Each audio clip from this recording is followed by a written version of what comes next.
Chapter 4. And the word of Samuel came to all Israel. Now Israel went out to battle against the Philistines and encamped beside Ebenezer, and the Philistines encamped in Aphek. Then the Philistines put themselves in battle array against Israel.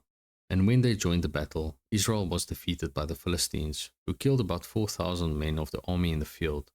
And when the people had come into the camp, the elders of Israel said, "Why has the Lord defeated us today before the Philistines? Let us bring the ark of the covenant of the Lord from Shiloh to us, that when it comes among us, it may save us from the hand of our enemies." So the people sent to Shiloh, that they might bring from there the ark of the covenant of the Lord of hosts, who dwells between the cherubim. And the two sons of Eli, Hophni and Phinehas, were there with the ark of the covenant of God. And when the ark of the covenant of the Lord came into the camp, all Israel shouted so loudly that the earth shook. Now, when the Philistines heard the noise of the shout, they said, "What does the sound of the great shout in the camp of the Hebrews mean?" Then they understood that the ark of the Lord had come into the camp. So the Philistines were afraid, for they said, "God has come into the camp." And they said, "Woe to us, for such a thing has never happened before. Woe to us! Who will deliver us from the hand of these mighty gods?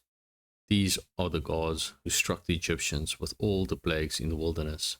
Be strong and conduct yourselves like men, you Philistines, that you do not become servants of the Hebrews, as they have been to you. Conduct yourselves like men and fight." So the Philistines fought, and Israel was defeated, and every man fled to his tent. There was a very great slaughter, and there fell of Israel 30,000 foot soldiers. Also the ark of God was captured, and the two sons of Eli, Hophni and Phinehas, died. Then a man of Benjamin ran from the battle line the same day, and came to Shiloh, with his clothes torn and dirt on his head. Now when he came, there was Eli, sitting on a seat by the wayside watching, for his heart trembled for the ark of God. And when the man came into the city and told it, all the city cried out. When Eli heard the noise of the outcry, he said, "What does the sound of the tumult mean?" And the man came quickly and told Eli. Eli was 98 years old, and his eyes were so dim that he could not see. Then the man said to Eli, "I am he who came from the battle, and I fled today from the battle line." And he said, "What happened, my son?" So the messenger answered and said, "Israel has fled before the Philistines, and there has been a great slaughter among the people. Also your two sons, Hophni and Phinehas, are dead, and the ark of God has been captured." Then it happened, when he made mention of the ark of God, that Eli fell off the seat backward by the side of the gate, and his neck was broken, and he died. For the man was old and heavy, and he had judged Israel 40 years. Now his daughter-in-law, Phinehas's wife, was with child, due to be delivered. And when she heard the news that the ark of God was captured, and that her father-in-law and her husband were dead, she bowed herself and gave birth, for her labor pains came upon her. And about the time of her death, the woman who stood by her said to her, "Do not fear, for you have borne a son." But she did not answer, nor did she regard it. Then she named the child Ichabod, saying, "The glory has departed from Israel, because the ark of God had been captured, and because of her father-in-law and her husband." And she said, "The glory has departed from Israel, for the ark of God has been captured." Chapter 5. Then the Philistines took the ark of God and brought it from Ebenezer to Ashdod. When the Philistines took the ark of God, they brought it into the house of Dagon, and set it by Dagon. And when the people of Ashdod arose early in the morning, there was Dagon, fallen on its face to the earth before the ark of the Lord. So they took Dagon and set it in its place again. And when they arose early the next morning, there was Dagon, fallen on its face to the ground before the ark of the Lord. The head of Dagon and both the palms of its hands were broken off on the threshold. Only Dagon's torso was left of it. Therefore neither the priests of Dagon nor any who come into Dagon's house tread on the threshold of Dagon in Ashdod to this day. But the hand of the Lord was heavy on the people of Ashdod, and he ravaged them and struck them with tumors, both Ashdod and its territory. And when the men of Ashdod saw how it was, they said, "The ark of the God of Israel must not remain with us, for his hand is harsh toward us and Dagon our God." Therefore they sent and gathered to themselves all the lords of the Philistines and said, "What shall we do with the ark of the God of Israel?" And they answered, let the ark of the God of Israel be carried away to Gath. So they carried the ark of the God of Israel away. So it was, after they had carried it away, that the hand of the Lord was against the city, with a very great destruction, and he struck the men of the city, both small and great, and tumors broke out on them. Therefore they sent the ark of God to Ekron. So it was, as the ark of God came to Ekron, that the Ekronites cried out, saying, They have brought the ark of the God of Israel to us, to kill us and our people. So they sent and gathered together all the lords of the Philistines and said, Send away the ark of the God of Israel, and let it go back to its own place, so that it does not kill us and our people. For there was a deadly destruction throughout all the city. The hand of God was very heavy there. And the men who did not die were stricken with the tumors, and the cry of the city went up to heaven. Chapter 6. Now the ark of the Lord was in the country of the Philistines 7 months, and the Philistines called for the priests and the diviners, saying, What shall we do with the ark of the Lord? Tell us how we should send it to its place.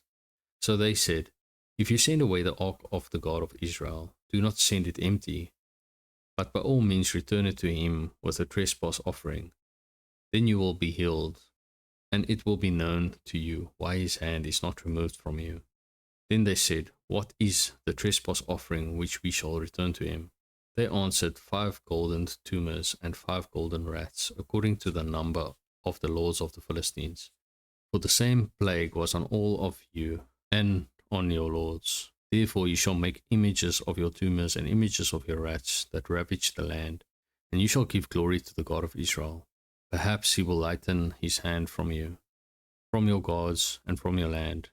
Why then do you harden your hearts as the Egyptians and Pharaoh hardened their hearts, when he did mighty things among them? Did they not let the people go, that they might depart? Now, therefore, make a new cart.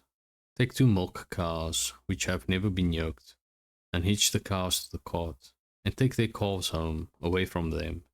Then take the ark of the Lord and set it on the cart, and put the articles of gold, which you are returning to him as a trespass offering, in a chest by its side.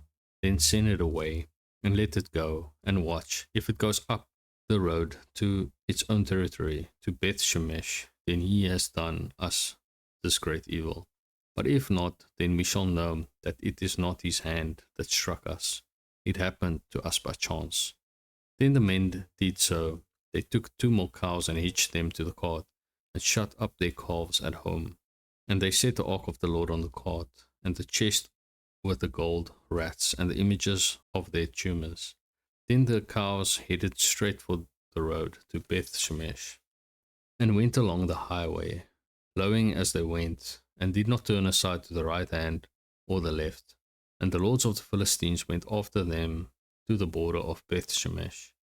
Now the people of Beth Shemesh were reaping their wheat harvest in the valley, and they lifted up their eyes and saw the ark, and rejoiced to see it. Then the cart came into the field of Joshua of Beth Shemesh, and stood there. A large stone was there.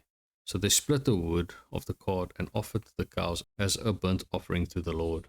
The Levites took down the ark of the Lord, and the chest that was with it, in which were the articles of gold, and put them on the large stone. Then the men of Beth Shemesh offered burnt offerings and made sacrifices the same day to the Lord. So when the 5 lords of the Philistines had seen it, they returned to Ekron the same day.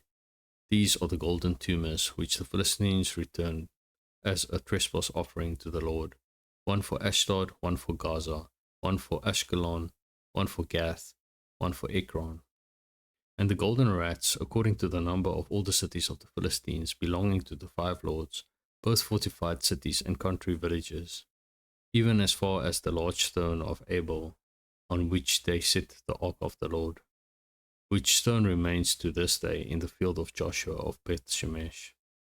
Then he struck the men of Beth Shemesh, because they had looked into the ark of the Lord. He struck 50,070 men of the people, and the people lamented, because the Lord had struck the people with a great slaughter. And the men of Beth Shemesh said, Who is able to stand before this holy Lord God? And to whom shall it go up from us? So they sent messengers to the inhabitants of Kirjath Jearim, saying, The Philistines have brought back the ark of the Lord. Come down and take it up with you.